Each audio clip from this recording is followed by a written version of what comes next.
Nepotism అన్నారు. ఎవరు? జగన్మోహన్ రెడ్డి. బంధుప్రీతి అంటారు అన్నారు.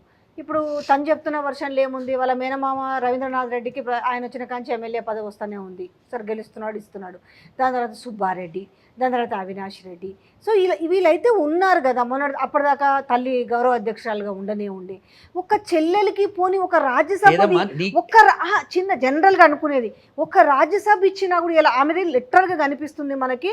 ఎందుకు? నేను ఈ పాపకి భవిష్యత్తు ఉంది, పొలిటికల్గా బాగా కనపడుతుంది, పొలిటికల్గా భవిష్యత్తు ఉందని వందల మంది వచ్చేసి బంధువులే చెప్పారు. అంటే ఆమెకు ఒక రాజ్యసభ ఈ పరిస్థితి వచ్చేది కాదు. వాళ్ళ అమ్మ కూడా చెప్పిందంట షర్మిలకి ఒక ఎంపీ సీటు, లేకపోతే ఒక రాజ్యసభ. మీరు ఆమె మాట్లాడిన రికార్డు తీసుకోండి, పచ్చి అబద్ధాలు. ఆమె నోటి నుంచే ప్రియదర్శిని రామ్ సాక్షిలో ఇంటర్వ్యూ చేస్తే రాజశేఖర రెడ్డి గారు దివంగతులైన తర్వాత, జగన్మోహన్ రెడ్డి గారు ప్రతిపక్ష నాయకుడు అయిన తర్వాత, రాజకీయాల మీద నీకేమన్నా ఇంట్రెస్ట్ ఉందా పాప అని అడిగితే, నాకు మా అన్న ముఖ్యమంత్రి అవడమే నాకు నాది ధ్యేయం, నేను ఏ రాజకీయాలలో ఉండా నేను నిమ్మలంగా ఉన్నా, నన్ను ఇట్లుండనియండి అని చెప్పిన మాట వాస్తవం కాదా? జవాబు చెప్పు. ఆ రోజు మాట్లాడింది కానీ మనసులో మాట అన్న తెలుసుకొని తెలంగాణకు ఎందుకు వచ్చినావు 7 సంవత్సరాల తర్వాత నేను అడుగుతున్నా. ఈడ సమస్యలు సాల్వ్ చేసిపోయి ఇచ్చేమ్మా రాజశేఖర రెడ్డి గారి సంక్షేమ పాలన దేనికి వచ్చినా అవును. ఈడ ఉన్నప్పుడు ఆమె కథలకు అద్దు ఆధారం ఉండదు. ఇక ఆమె అబద్ధాలు మళ్ళీ ఆడపోయి సేమ్ అబద్ధాలు ఆడబడుతుంది.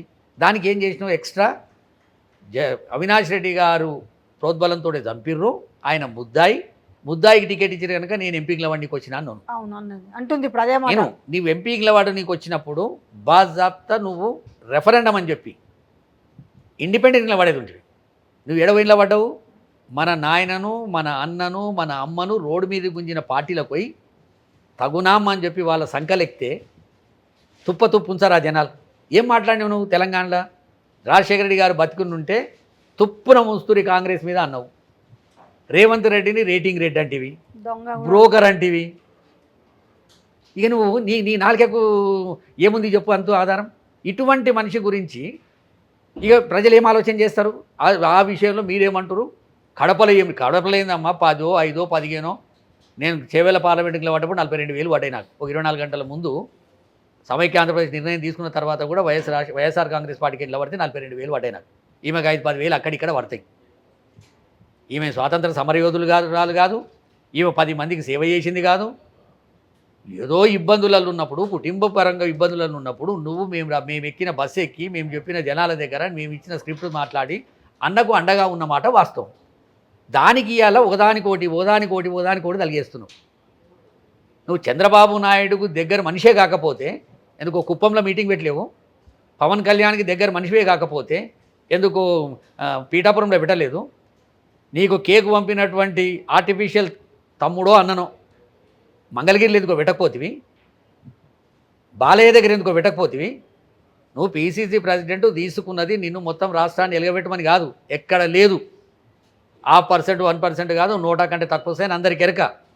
ఏదో రకంగా చంద్రబాబు నాయుడు ఇచ్చిన డబ్బులకు డీకే శివకుమారు, అక్కడ ఉన్నటువంటి రాహుల్ గాంధీ వాళ్ళ ఒప్పందం, ఈ అమ్మాయికి అప్పులు తీర్చండి, తీసుకుపోయి జగన్మోహన్ రెడ్డి గారి మీదకి ఎగేయండి. ఈ మెగేసినట్టే వస్తుంది. కానీ నా స్తోమత, నా స్థాయి 100-200 కోట్లు చంద్రబాబు నాయుడు దగ్గర తెచ్చుకునే అంత పరిస్థితికి నేను దిగజారినా అని మాట్లాడుతున్నాను. జీతాలు ఇవ్వలేదమ్మా 8 నెలల నుంచి. లోటస్ పాండ్లో ఉన్నటువంటి వాళ్ళ క్రైస్తవ మతానికి సంబంధించిన స్టాఫ్ కూడా జీతాలు ఇవ్వలేదు.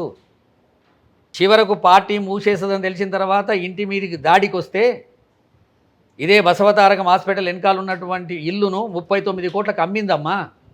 అమ్మి ఎవరి వాళ్ళకి ఇచ్చేసింది? గుడారమోనికి ఇచ్చేసింది, బస్సోనికి ఇచ్చేసింది, మీడియాలో ఇంచుమించు మీడియాకు దగ్గర 8 కోట్ల రూపాయలు ఇచ్చేది ఉండే అడ్వర్టైజ్మెంట్లు.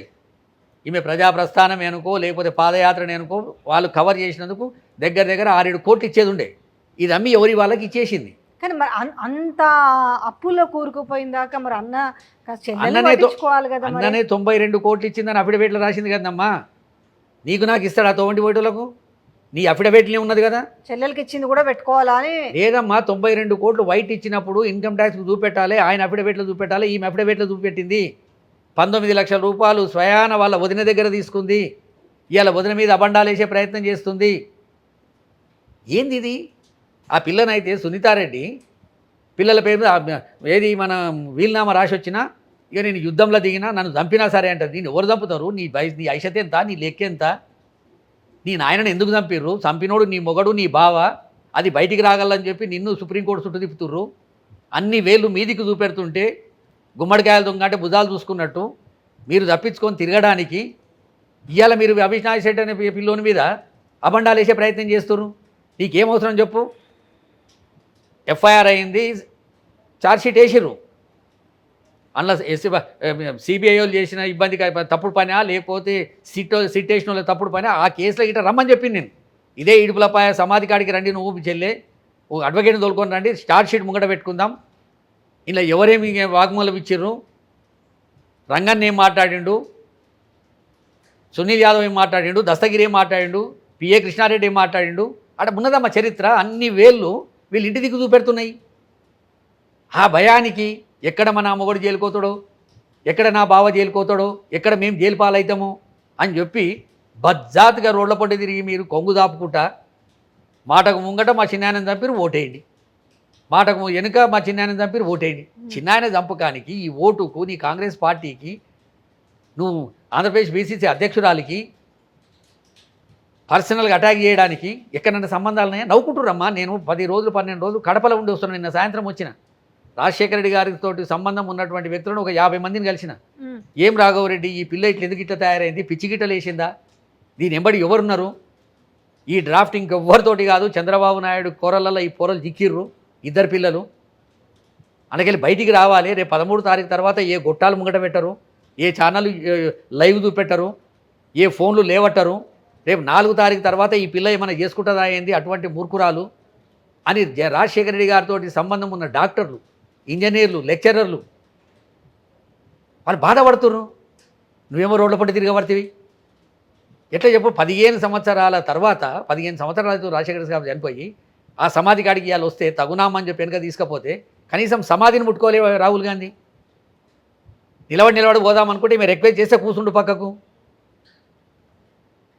ఎట్లా ఇది? దీని ఎంబడి ఎరడేదిండా లేదా? నీవు ఆశ ఉంది, నీకు ఆశ ఏం లేదు. నువ్వు ఏడున్నావో తెలియదు, ఏడుకోవాలనో తెలియదు, ఫ్రస్ట్రేషన్లు ఉన్నావు, ప్రజల స్పందన లేదు.